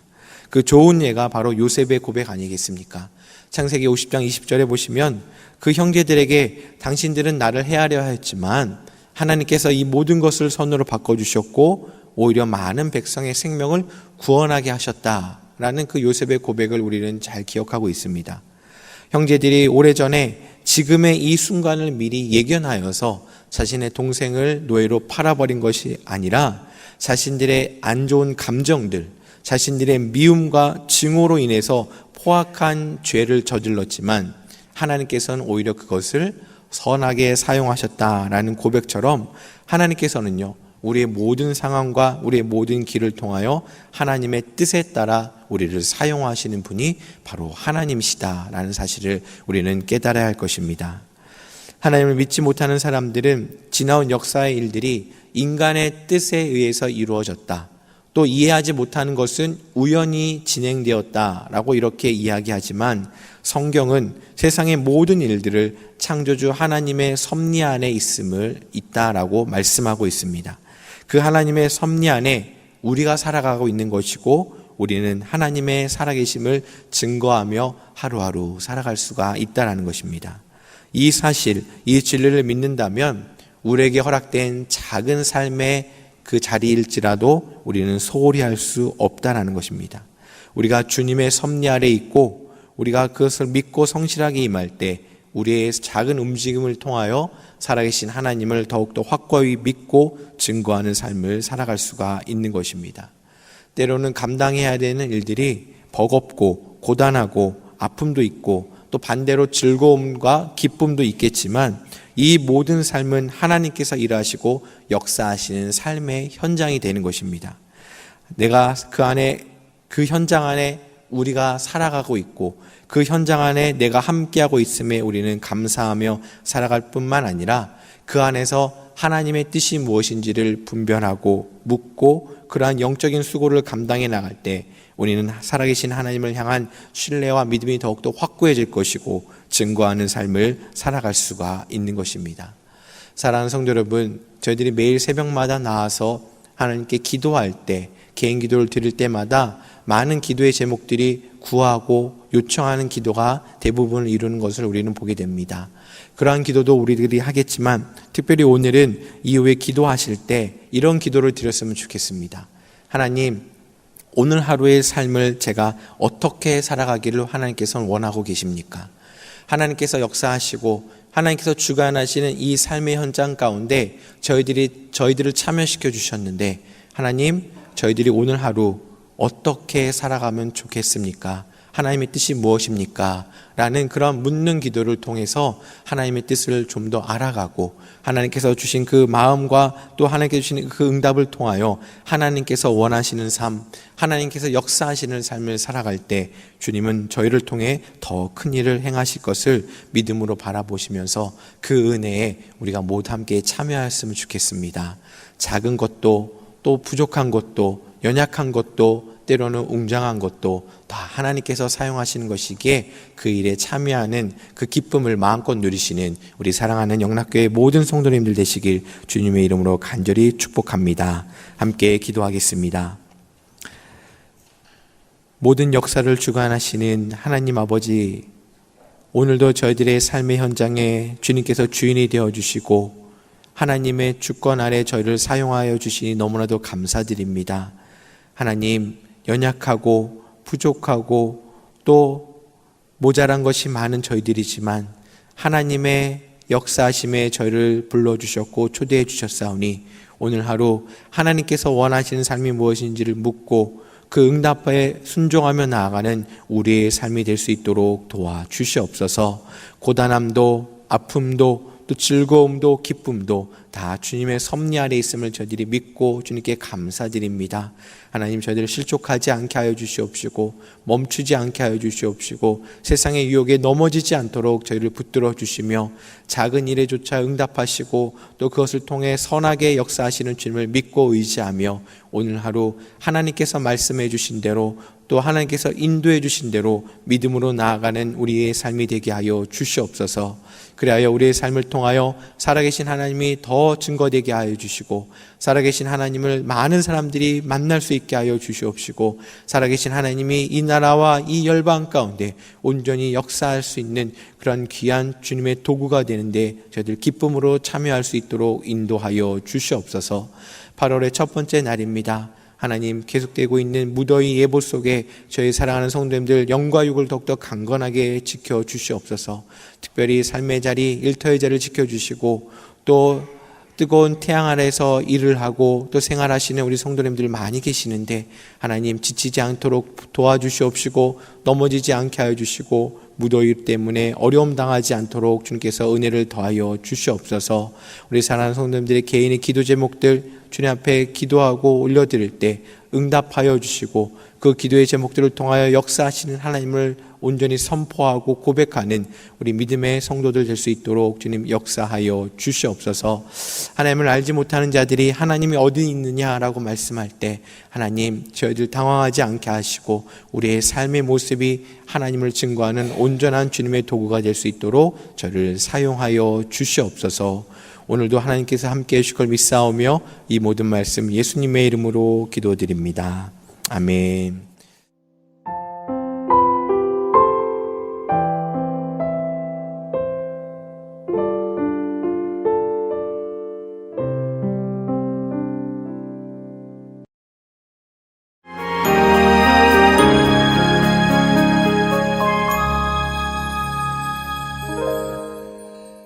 오늘 함께 읽을 오이코스 말씀은 구약성경 예레미야 7장에서부터 9장까지의 말씀입니다.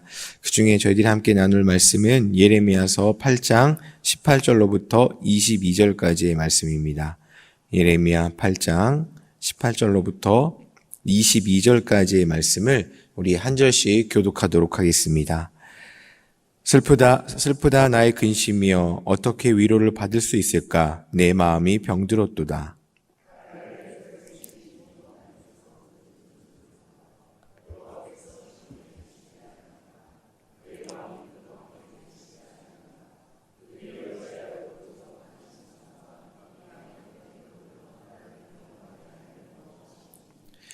추수할 때가 지나고 여름이 다하였으나 우리는 구원을 얻지 못한다 한도다.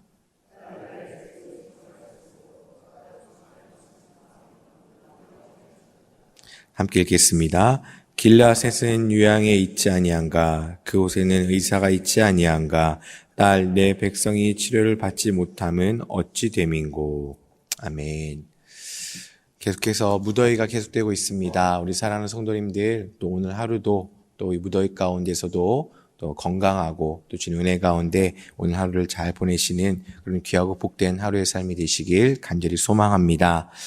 오늘 함께 읽은 그 본문에서 우리는 예레미야의 애통하는 마음을 우리는 경험할 수가 있습니다. 첫 번째 본문인 18절에 보시면 슬픔과 그로 인한 마음이 병들고 아픈 상황이 있다라고 이렇게 고백을 하고 있는 것을 보게 되죠. 예레미야는 계속해서 하나님의 심판의 말씀을 백성들에게 선포하고 전하였지만 그럴 때마다 비난과 박해가 그를 따라왔던 것을 보게 됩니다. 그럼에도 계속해도 듣지 않는 자들, 그렇게 이야기를 해도 이해하지 못하는 그 백성들로 인해서 하나님의 심판이 임박한 것을 우리는 보게 됩니다. 그럴 때 예레미야의 마음은 그렇게 이야기해도 듣지 않는 너희들 이제 어쩔 수가 없구나라고 이렇게 후련해하거나 시원해하거나 포기하는 마음이 아니라 아직도 그 죄악에서 벗어나지 못하고 있는 백성들로 인해서 아파하고 애통하고 있는 모습을 우리는 볼 수가 있는 것입니다.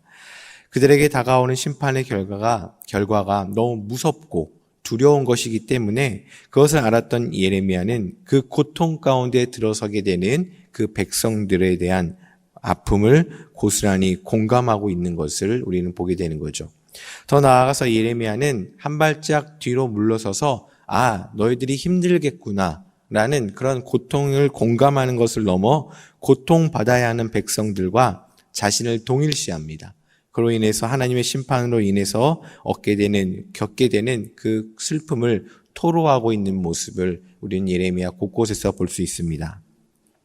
그럼에도 백성들의 모습은 어떻습니까? 오늘 본문 19절에 보시면요. 여호와께서 시온에 계시지 않는가? 그 왕이 여기 계시지 아니한가? 라고 이야기합니다.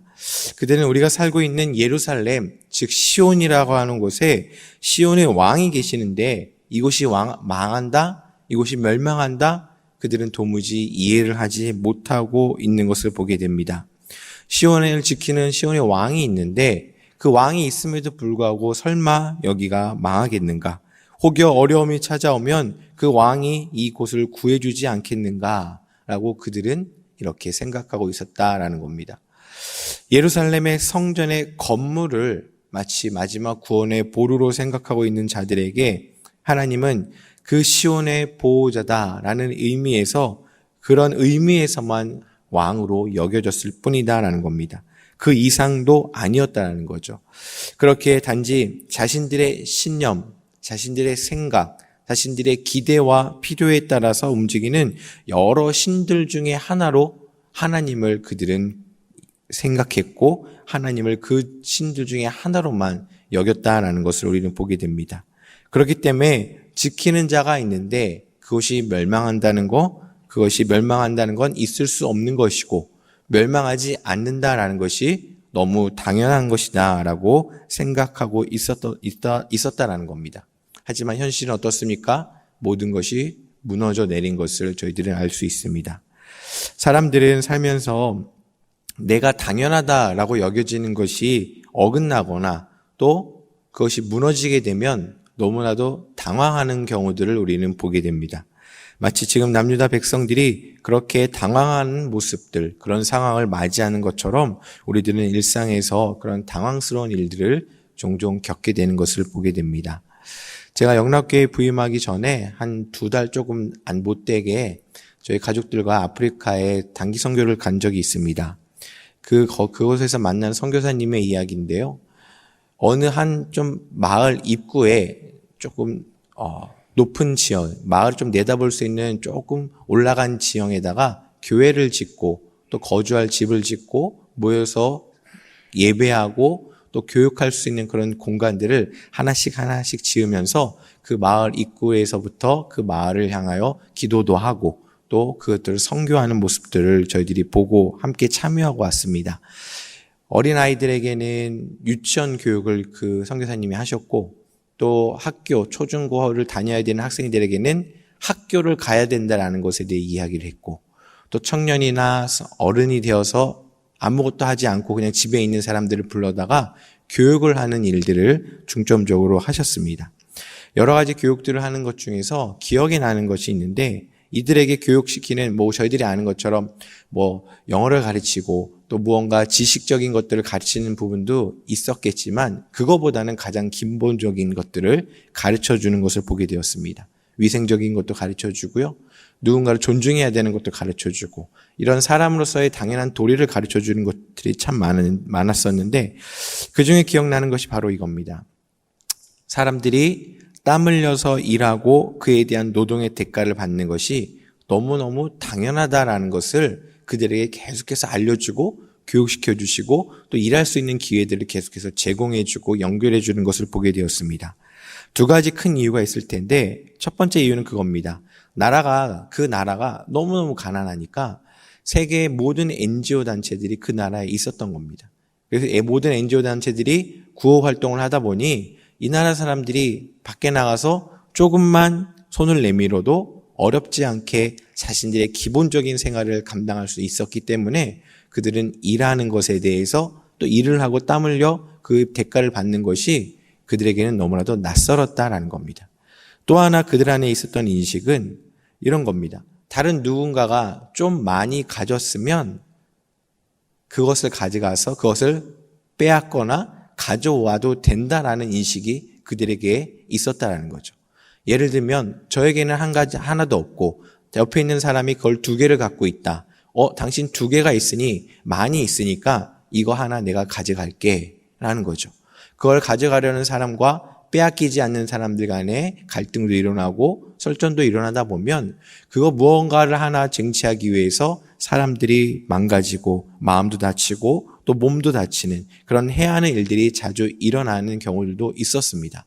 하지만 누군가가 다쳐도 내가 원하는 것을 가져오고 내 것을 지키는 것이 더 중요했던 사람들은 누군가가 다치거나 또 죽거나 해도 크게 개의치 않는 그런 사회적 인식들을 가지고 있었기에 그 사람들을 교육하면서 땀을 흘리며 일하고 그에 대한 대가를 받고 타인의 것을 인정해주고 지켜주고 존중하는 것들을 계속해서 알려주고 교육하고 실천할 수 있는 방법들을 또 연결해 주는 것을 보게 되었습니다. 그곳에 도착하여서 이런 사역들을 하고 있는 선교사님, 또 왜 이렇게 이것을 해야 되는 것에 대해서 조금 전에 나눴던 것을 들으면서 저희들은 너무나도 당황스럽습니다. 당연히 남의 것을 지켜주고 존중해주고 또 내가 일한 만큼 그 대가를 받는 것이 저희들에겐 너무나도 당연했기 때문에 그 사람들의 사회적 인식이 저희들에게 너무나도 당황스럽게 여겨졌다라는 겁니다. 또 어쩌면 또 반대로 생각해 보면 지금까지 본인들은 그렇게 잘 살아왔다라고 생각했던 그 지역 사람들에게 이제 여러분들은 수고하고 땀 흘려야 합니다. 일을 해야 됩니다. 또 남의 것을 존중해야 됩니다. 빼앗으면 안 됩니다. 없으면 없는 대로 있으면 나눠줄 수 있는 삶을 살아야 됩니다. 라고 이야기하고 가르쳐 줄 때마다 아마 그 사람들 입장에서는 그분들에게는 굉장히 그러한 가르침이 당황스러웠을 것이다. 라는 것도 우리는 생각하게 됩니다. 이것처럼 서로에게 당황스러울 수 있는 것들이 많이 있는데 그것은 서로의 생각이 당연함의 기준이 달랐기 때문이다. 라는 것을 우리는 알 수 있습니다. 이처럼 유다 백성들도 자신들의 기준에 볼 때는 자신들이 멸망한다라는 거 있을 수 없는 일이요. 당연하지 않은 일이기 때문에 너무나도 당황스러운 일이었습니다. 그러나 하나님께서는요. 시온의 왕으로서 하나님은 창조주로서 도와주시기 싫거나 그런 능력이 없어서가 아니라 이들이 여호와를 배반하고 우상을 섬겼기 때문에 그것 때문에 그들이 돌아오지 않는 그런 죄악들로 인해서 그들이 무너질 수밖에 없다라는 것을 분명히 말씀하고 있는 것입니다. 이런 모습들, 여러분들 바뀌지 않는 사람들, 더 어두운 동굴로 들어가려고 하는 사람들, 아무리 복음을 이야기하고 옳은 것을 이야기하고 말씀을 이야기할 때마다 자꾸만 더 튕겨져 나가는 사람들을 볼 때마다 때로는 우리는 지쳐 포기할 수도 있을 것입니다. 그렇지만 예레미야는요, 이런 포기할 수 있을 것 같은 상황에서도 돌아서지 않는 백성들을 보면서 어쩔 수 없다라는 것이 아니라 오히려 그 자리에서 돌아오지 못하는 백성들을 보고 아파하고 눈물을 흘리는 모습을 보여주고 있는 것입니다.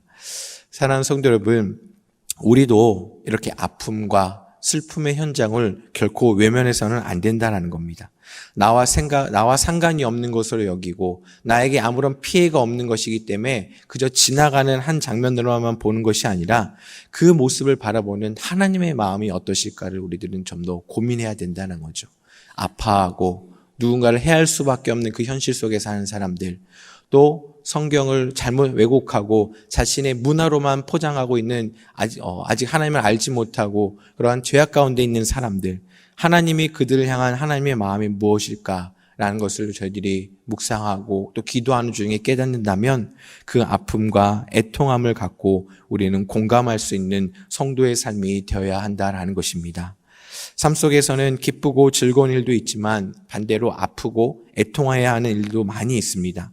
인간의 욕심으로 수많은 사람이 전쟁으로 죽어가고 있고 물질의 노예가 되어서 채울 수 없는 욕심 때문에 서로에게 상처를 주는 아픔도 있습니다.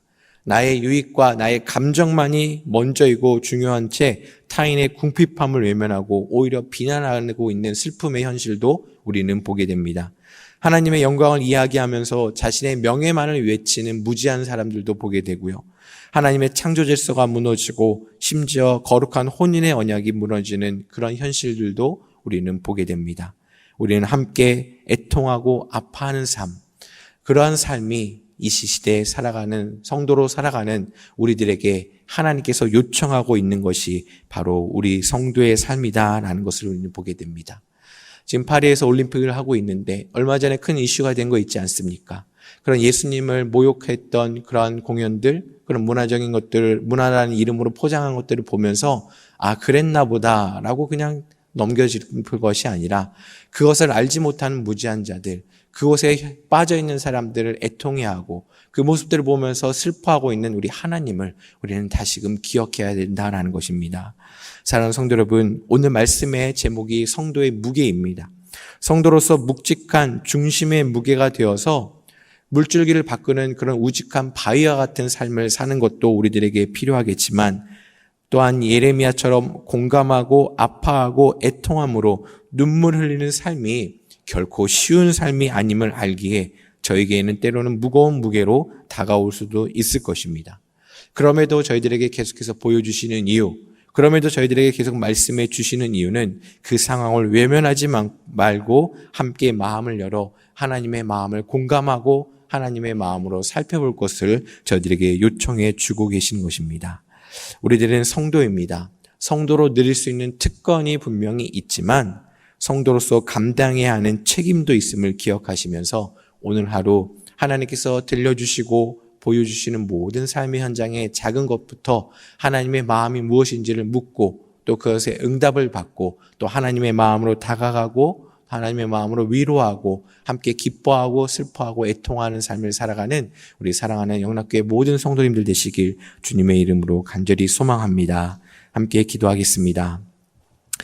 하나님 아버지, 이 땅을 살아가면서 혼자가 아니라 다른 사람들과 함께 살아갈 수 있는 그런 삶의 자리를 허락하여 주시니 감사드립니다.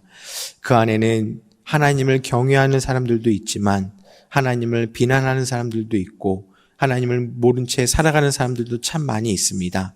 하나님, 어떠한 모양과 어떠한 형편에 있을지라도 그들 모두는 하나님께서 사랑하시는 분들인데 하나님, 저희들이 그들의 아픔과 그들의 무지와 또 그들의 슬픔을 외면하지 않게 하여 주시옵소서.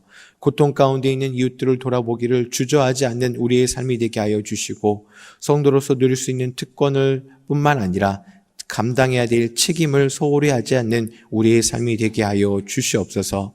예레미야의 모습을 통하여 백성들의 무지함과 죄악된 모습 때문에 힘들어하고 고통받고 눈물 흘리고 하나님의 마음을 토로하고 공감하고 있는 모습들을 보았습니다. 하나님, 저희들 늘 행복하기를 원하고 늘 즐거운 일만을 소망하고 있지만 그러한 아픔을 외면하지 않는 우리의 삶이 되게 하여 주시옵시고 도움의 손길들이 필요한 것에 주저하지 않고 저희들이 사용되어짐에 기뻐할 수 있도록 인도하여 주시며 한 명 한 명 또 모든 상황들을 하나님의 마음으로 하나님의 관점으로 바라볼 수 있도록 우리를 사용하여 주시옵소서. 주님의 귀한 성도가 되게 하셨사오니 성도의 책임과 의무를 잘 감당케 하여 주시고 그 책임과 의무가 무엇인지를 잘 깨달아 한 걸음 나아갈 수 있도록 주님 인도하여 주시옵소서. 기도함이 필요한 곳, 위로함이 필요한 곳이 많이 있습니다. 하나님, 위로가 필요한 곳을 위로하여 주시옵시고 또 회복이 필요한 곳에 회복을 시켜주시며 하나님, 감사가 필요한 곳에 늘 감사의 제목들이 넘치는 은혜의 여정이 될 수 있도록 저희를 붙들어 주시옵소서. 오늘 무더위 가운데 우리 영락교회 모든 성도님들 복중의 태에서부터 노년에 이르기까지 하나님 어디에 있든지 그 삶의 자리를 지켜주시고 이 무더위로 인해서 어려움 당하지 않도록 하나님께서 지켜보호하여 주시옵소서. 모든 걸 주님께 의탁드리오며 이 모든 말씀 예수님의 이름으로 기도드립니다. 아멘.